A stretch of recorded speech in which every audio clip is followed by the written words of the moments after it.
وَلَقَدْ يَسَّرْنَا الْقُرْآنَ لِلذِّكْرِ فَهَلْ مِن مُّدَّكِرٍ۔ السلام علیکم ورحمۃ اللہ وبرکاتہ، نحمدہ ونصلی علی رسولہ الکریم، اما بعد، فاعوذ باللہ من الشیطان الرجیم، بسم اللہ الرحمن الرحیم، رب اشرح لی صدری ویسر لی امری واحلل عقدۃ من لسانی یفقہوا قولی۔ یا ایھا الذین آمنوا، اے لوگو جو ایمان لائے ہو، ادخلوا فی السلم کافہ، تو اسلام میں پورے کے پورے داخل ہو جاؤ۔ وَلَا تَتَّبِعُوا خُطُوَاتِ الشَّیطان، اور دیکھو شیطان کی نقش قدم کی پیروی نہیں کرنی۔ اِنَّهُ لَکُمْ عَدُوٌّ مُّبِینٌ، کیونکہ بے شک وہ تمہارے لیے کھلا دشمن ہے، واضح دشمن ہے۔ یا ایھا الناس، اللہ فرما رہے ہیں کہ اے انسانوں، اے تمام انسانوں، تمام لوگوں، کلوا مما فی الارض حلالا طیبا، کھاؤ اس میں سے جو ہم نے زمین میں رکھا ہے تمہارے لیے حلال اور طیب۔ وَلَا تَتَّبِعُوا خُطُوَاتِ الشَّیطان، اور دیکھو شیطان کے نقش قدم کی پیروی نہیں کرو گے۔ اِنَّهُ لَکُمْ عَدُوٌّ مُّبِینٌ، کیونکہ وہ تمہارا کھلا دشمن ہے۔ تو اب شیطان تو کھلا دشمن ہے، اور اللہ ہمیں ہدایت کر رہے ہیں سب سے پہلے کہ تم حلال اور طیب کھاؤ گے۔ طیب جو ہے، جیسے کہ پچھلے پروگرام میں بات ہو چکی، حلال ہی ہوتا ہے لیکن ظاہری طور پر پاک صاف کھانا، اور حلال جو ہے وہ حلال جو باطنی طور پہ بھی حلال ہو، اور جو بھی چیزیں اللہ نے حلال کی ہیں وہ قرآن میں اللہ نے واضح کر دی ہیں، اور باقی نبی کریم صلی اللہ علیہ وسلم نے ان کی وضاحت اور بھی فرما دی ہے۔ آج ہم اسی کے بارے میں انشاءاللہ تعالیٰ اپنا پروگرام کر رہے ہیں۔ تو اللہ کا نام لے کے شروع کر رہے ہیں۔ سورہ آل عمران میں تھا کل طعام کان حلا لبنی اسرائیل، بنی اسرائیل جو ہم سے پہلے امت مسلمان تھی، اللہ نے ان کے لیے بھی تمام قسم کے کھانے جو اللہ نے ان کے لیے حلال کیے تھے، الا ما حرم اسرائیل علی نفسی، مگر جو اسرائیل نے، یعنی اسرائیل کون تھے؟ یعقوب علیہ السلام۔ یعقوب علیہ السلام نے خود اپنے نفس کے لیے جو ہے وہ حرام کر لیے تھے، یا ان سے نہیں کھاتے تھے وہ، من قبل، اس سے پہلے، ان کہ تنزل تورات نازل ہوتی۔ بنی اسرائیل کو جو شریعت ہے وہ تورات سے شروع ہوتی ہے۔ موسیٰ علیہ السلام جو ہیں وہ رسول ہیں، صاحب شریعت رسول۔ اس سے پہلے یعقوب علیہ السلام نے اپنی ذات پہ کچھ چیزیں نہیں کھانی یا نہیں کھا رہے تھے، تو اس کا مطلب یہ نہیں ہے کہ یعقوب علیہ السلام نے نہیں کھائی تو وہ حرام ہو گئی، بلکہ حلال اور حرام صرف اللہ ہی کی ذات کر سکتی ہے۔ اور ان سے کہا جا رہا ہے کہ یہ اس سے پہلے کی بات ہے جب تورات ابھی نازل نہیں ہوئی تھی، کیونکہ ان پہ شریعت جو نازل ہوئی وہ تورات میں ہوئی۔ تورات جو تختی اس کے ساتھ اتری، موسیٰ علیہ السلام پہ یہ شریعت نازل ہوئی۔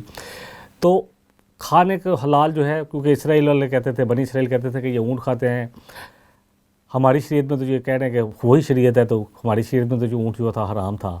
یعقوب علیہ السلام کو کوئی ایسی بیماری ہوئی کہ جس کی وجہ سے انہوں نے اونٹ کا گوشت کھانا چھوڑ دیا، اور اپنے اوپر خود نہیں کھاتے تھے، تو اس لیے بنی اسرائیل وہ مثال لے کے آ رہے تھے کہ کیونکہ یعقوب علیہ السلام نہیں کھا رہے تھے تو اس لیے حلال نہیں ہے، حالانکہ ان کی شریعت میں ایسی کوئی بات نہیں تھی۔ اور پھر انہوں نے جو گڑبڑیں کی، اللہ کے حکموں کی نافرمانی کی، اس کی وجہ سے بہت ساری چیزیں ان پہ حرام کر دی گئیں۔ حلال کیا ہے؟ سورہ المائدہ کی آیت نمبر 4 میں آتا ہے یسألونک ماذا احل لہم، یہ آپ سے پوچھتے ہیں نبی صلی اللہ علیہ وسلم کہ ان کے لیے کیا حلال ہے۔ کل احل لکم الطیبات، کہ تمام پاک چیزیں تمہارے لیے حلال ہے۔ پاک وہ چیزیں جن کو اللہ نے حلال اور پاک دونوں رکھا ہے۔ اور پھر سورہ مائدہ کی آیت نمبر 5 میں آتا ہے الیوم احل لکم الطیبات، تو آج کے دن تمہارے لیے تمام وہ چیزیں، پاکیزہ جو چیزیں ہیں اور حلال چیزیں ہیں وہ حلال کر دی گئی۔ وَطَعَامُ الَّذِينَ أُوتُوا الْكِتَابَ، اور تمہارے لیے اوتوا الکتاب جن کو کتاب دی گئی، اگر وہ اللہ کے طریقے پہ ہیں اور ذبیحہ وہی حلال چیزیں، کیونکہ شریعت تو وہی ہے، انہوں نے خود ہی اس میں جو ہے کچھ افراد اور تفرید کیا، کچھ چیزوں کو نکال دیا اور کچھ چیزوں کو شامل کر لیا۔ اور اسپیشلی جو نصارہ ہیں، نصارہ جو عیسائی ہیں، انہوں نے بہت ساری چیزیں جو ہیں وہ اس میں شامل کر لی۔ تو اللہ کہہ رہے ہیں کہ تمہارے لیے ان کا کھانا حلال ہے اور ان کے لیے تمہارا کھانا حلال ہے۔ سورہ توبہ میں آتا ہے قُلْ أَرَأَيْتُمْ مَا أَنزَلَ اللَّهُ لَكُم مِّن رِزْقٍ، کیا تم نہیں دیکھتے، آپ کے ہی نبی صلی اللہ علیہ وسلم کے نہیں دیکھتے کہ جو اللہ نے تمہارے لیے رزق اتارا ہے، وَجَعَلْتُم مِّنْهُ حَرَامًا و حلالن، تو تم اس میں سے کسی کو حرام ٹھہرا دیتے ہو اور کسی کو حلال ٹھہرا دیتے ہو۔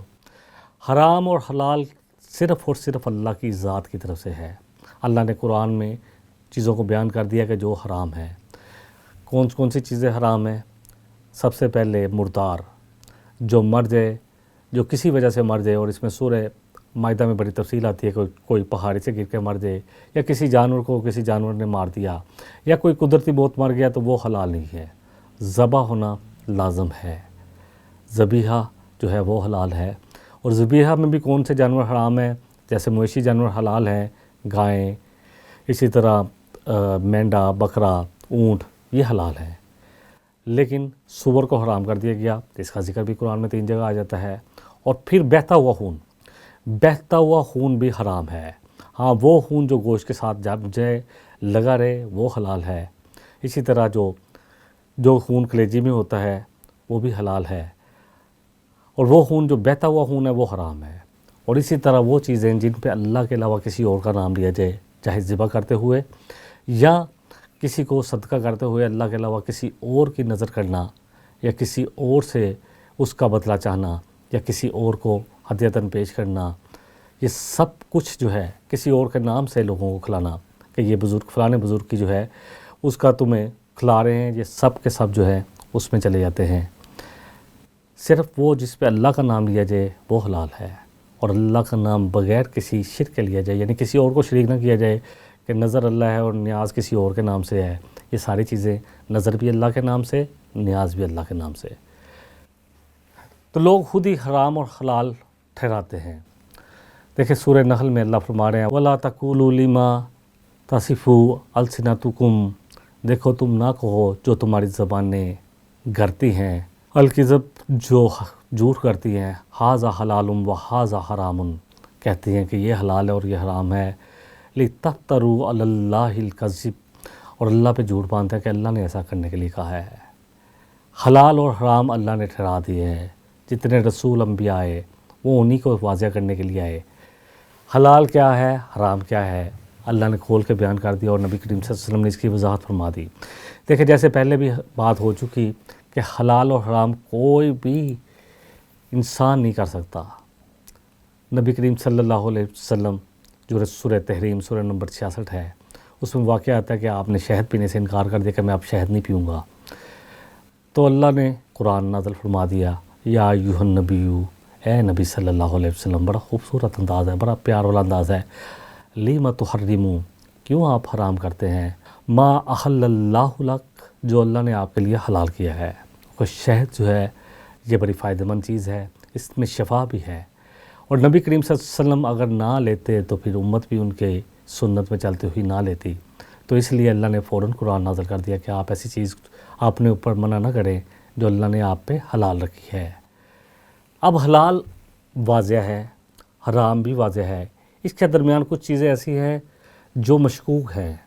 صحیح بخاری کی حدیث نمبر 52 میں آتا ہے الحلال بین، کہ حلال جو ہے وہ واضح ہے، والحرام بین، اور حرام بھی واضح ہے، اور ان دونوں کے درمیان جو ہے وہ بینہما مشبہات، ان میں کچھ ایسے ہیں جو مشکوک ہیں، لا یعلمھا کثیر من الناس، جن کے بارے میں اکثریت لوگوں کی نہیں جانتی۔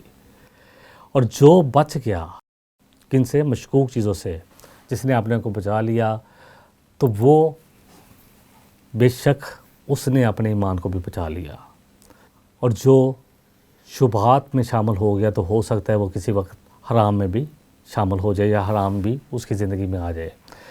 اس کی مثال نبی صلی اللہ علیہ وسلم نے اس طرح دی کہ جیسے کوئی چرواہا اپنی بکریاں چراتا ہے کسی جو ہے سرحد کے کنارے، اور پھر اس کو یہ ڈر بھی ہوتا ہے کہ کسی وقت بھی وہ اس کی جو جانور ہیں وہ حدود کو کراس کر دیں گے۔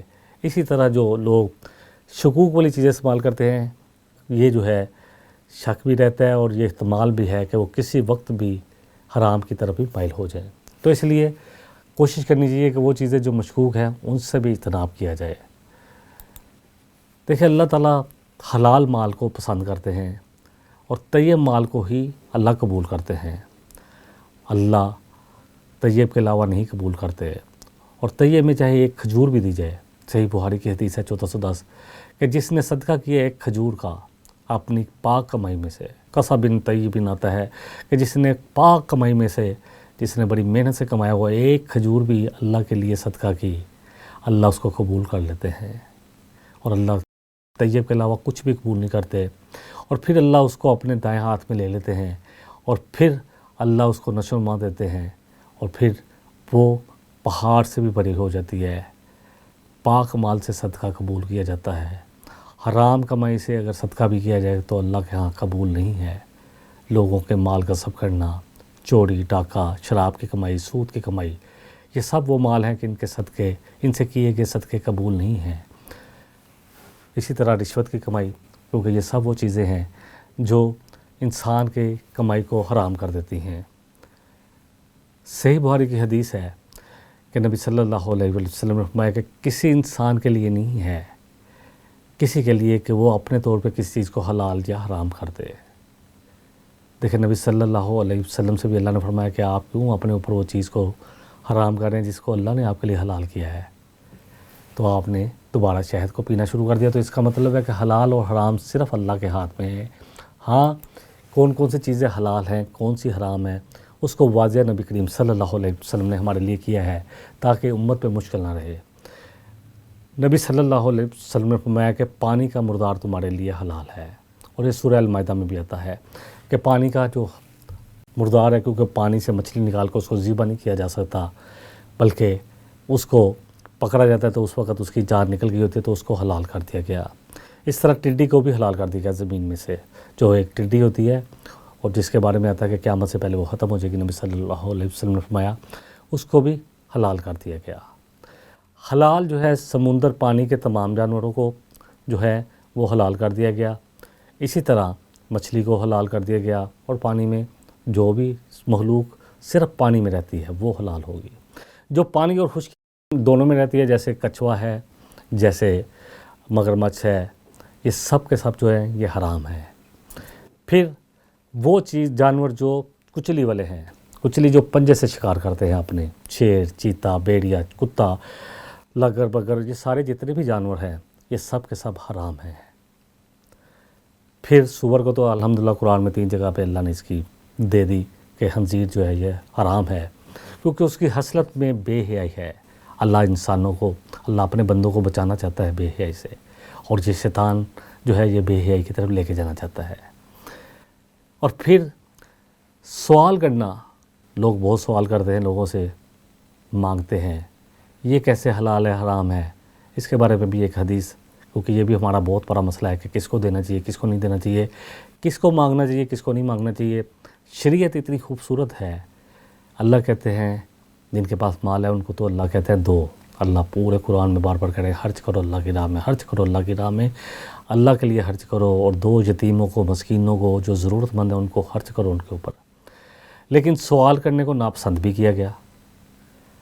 حکیم بن حزان کہتے ہیں کہ نبی صلی اللہ علیہ وسلم نے مجھے کہا کہ کبھی کسی کے آگے سوال نہ کرنا۔ بہت سارے صحابہ ہیں جنہوں نے کبھی سوال نہیں کیا، اور جیسی بھی زندگی گزاری۔ ابو قبیصہ رضی اللہ عنہ، ایک دفعہ انہوں نے کسی کی گارنٹی لے لی، اب نبی کریم صلی اللہ علیہ وسلم کی خدمت میں حاضر ہوئے کہ اس طرح مجھے مال چاہیے، صدقے کا مال، اس لیے کہ میں نے جو کسی کی ذمہ داری لے لی ہے اس کے لیے مجھے وہ مال چاہیے۔ آپ نے کہا ابو قبیصہ انتظار کرو، ہم تمہیں دیتے ہیں مال۔ اور پھر آپ صلی اللہ علیہ وسلم نے فرمایا کہ ابو قبیصہ کس لیے مال مانگ رہے ہو؟ تو اس نے کہا جی میں نے کوئی ذمہ داری لے لی تھی تو اب وہ پوری نہیں کر پا رہا۔ تو اس کے لیے بھی کہا گیا کہ پہلے اپنے مال سے پوری کرو، کیونکہ تم نے ذمہ داری تو لے لی، تو اب ذمہ داری تو تمہاری ہے، اگر پھر کمی ہے تو پھر تم مانگ سکتے ہو، سوال کر سکتے ہو۔ اور دوسرا وہ شخص، تو صرف وہ شخص جس کو اپنے سے پورا نہ کر سکے اور اس نے اللہ کے لیے کسی کی گارنٹی لے لی یا ذمہ داری لے لی، اور وہ شخص جو ہے وہ اپنی ذمہ داری پوری نہیں کر رہا، تو اب دوسرا جو جب قرض ہوا ہے اس کو دینا ہی ہے، تو وہ اس کے لیے سوال کر سکتا ہے۔ اور پھر آپ نے فرمایا دوسرا وہ شخص اس وقت سوال کر سکتا ہے جو تو مالدار تھا، لیکن کوئی آفات، کوئی ایسی چیز آ گئی، زلزلہ، سیلاب، آسمانی آفات آ گئی جس سے اس کا مال تلف ہو گیا، آگ لگ گئی۔ بہت سارے لوگ ہوتے ہیں جیسے زلزلہ آتا ہے تو بہت سارے کھاتے پیتے لوگ بھی جو ہیں وہ بھی بیچارے بالکل فاقے پہ آ جاتے ہیں۔ ایسے شخص کے لیے سوال کرنا حلال ہے، اور جب اس کی ضرورت پوری ہو جائے تو پھر اس کے بعد وہ بھی سوال نہیں کر سکتا۔ اور تیسرا وہ شخص جس کے گھر میں فاقے ہوتے ہوں اور اس کے محلے کے یا اس کے رشتہ دار 3 لوگ ایسی گواہی دیں کہ ہاں یہ واقعی فاقہ زدہ ہے، تو سوال کیا جا سکتا ہے۔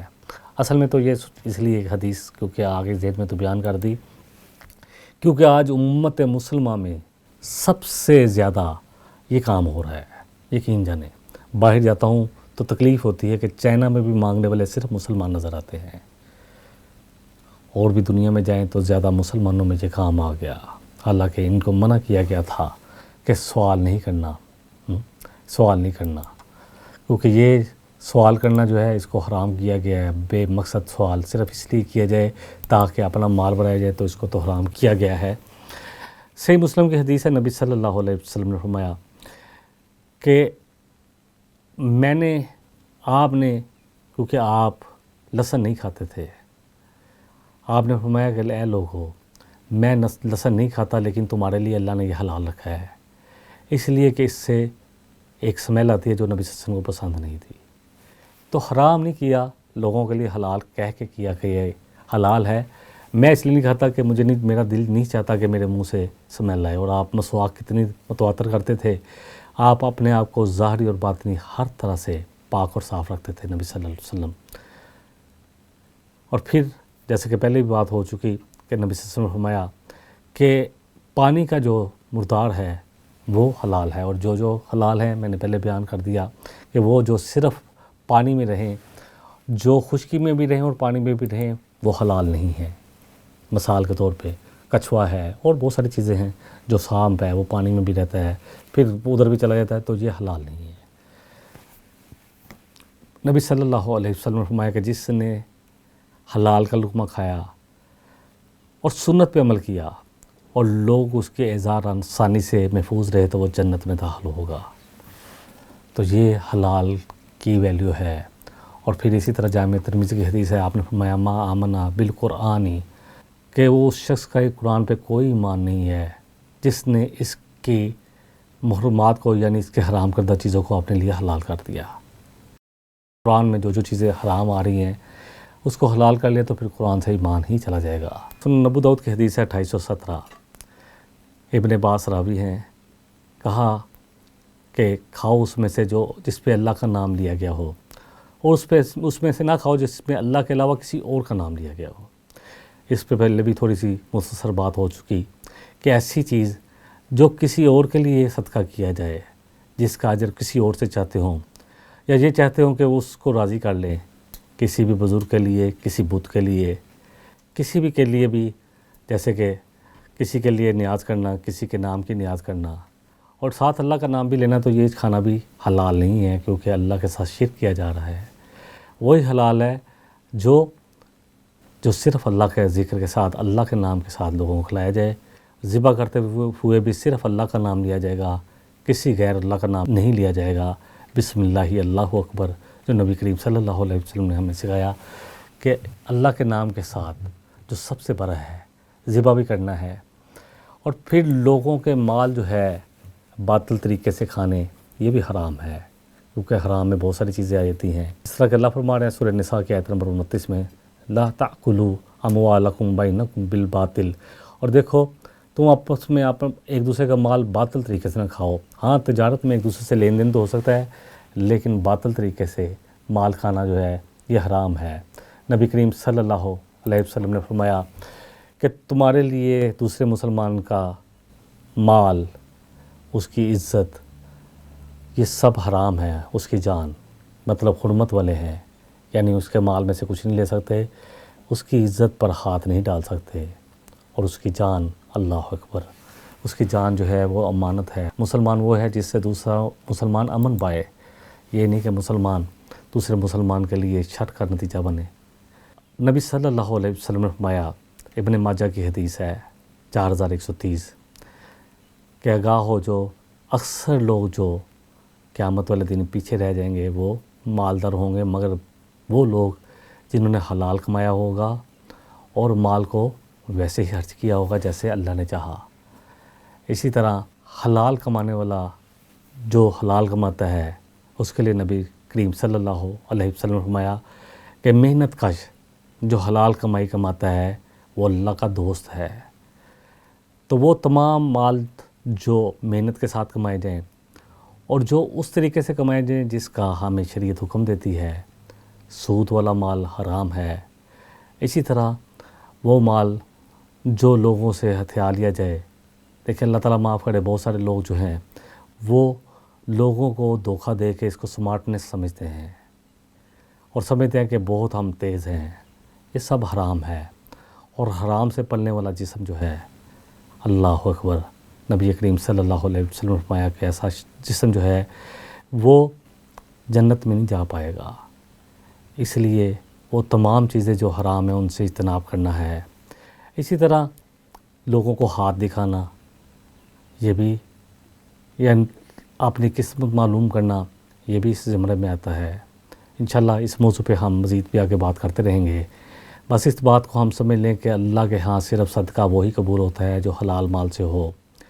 حلال مال جو ہے انسان کے لیے اللہ نے وافر رکھا ہے، حلال کی تعداد بہت زیادہ ہے، حرام چیزوں کی تعداد بہت کم ہے، لیکن شیطان انسان کو حرام کو مزین کر کے خوبصورت کر کے دکھاتا ہے اور پھر انسان اس کی طرف مائل ہو جاتا ہے۔ شیطان کا انسان پہ کوئی زور نہیں ہے، جیسے سورہ ابراہیم میں بھی آتا ہے کہ جب فیصلے چکا دیے جائیں گے تو کہے گا شیطان، ابلیس، کہ میرا تم پہ کوئی زور نہیں تھا، اللہ کے وعدے سچ تھے اور میں نے جو وعدے کیے وہ تو دھوکہ تھے، لیکن میرا تم پہ کوئی زور نہیں تھا مگر صرف یہ کہ میں نے تمہیں خوبصورت کر کے دکھایا اور تم نے عمل کر لیا۔ آپ مجھے ملامت نہ کرو بلکہ اپنے آپ کو ملامت کرو۔ اللہ بار بار قرآن میں ایک چیز کہہ رہے ہیں کہ وہ تمہارا کھلا دشمن ہے، اس سے بچو، اس کو اپنا دشمن بناؤ۔ کتنی آیات ہم نے ابھی تک تلاوت کی اور کتنی پڑھ چکے ہیں اور انشاءاللہ آگے بھی پڑھیں گے۔ اللہ تعالیٰ مجھے اور آپ کو شیطان کے وسوسے سے، اس کے دھوکے سے، اس کے ہتھ کنڈوں سے اپنے فضل، اپنے کرم سے بچا لے۔ اور یہ اسی وقت ممکن ہے جس وقت ہم حلال اور طیب کھائیں گے، اور دوسرا دین میں پورے کے پورے داخل ہو جائیں گے اور شیطان کی پیروی نہیں کریں گے، کیونکہ شیطان نے کیا کیا تھا، اس نے اللہ کا کفر کر دیا تھا، تکبر کیا تھا اور توبہ کی طرف نہیں آیا تھا۔ تو یہ سارے رویے جو ہیں یہ شیطانی ہیں، کفر کرنا، تکبر کرنا اور اللہ کی طرف نہ پلٹنا۔ اللہ تعالیٰ مجھے بھی اور آپ کو بھی جتنا کہا ہے، جتنا سنا ہے، اللہ تعالیٰ ہم سب کو اس کا صحیح فہم عطا فرمائے، اور جو اچھا کہہ پایا وہ صرف اللہ کی طرف سے ہے، اور جو کمی کوتاہی رہی یا میری زبان سے لڑکھڑاہٹ ہوئی تو بے شک وہ میری کمزوری ہے، جو شیطان کی طرف سے ہے۔ اللہ مجھے اور آپ کو حلال اور طیب کی طرف لے آئے اور پورا کا پورا دین میں داخل ہونے والا بنا دے۔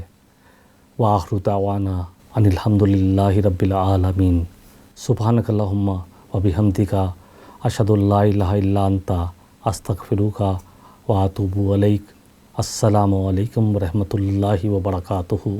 وَلَقَدْ يَسَّرْنَا الْقُرْآنَ لِلذِّكْرِ فَهَلْ مِن مُّدَّكِرٍ وَلَقَدْ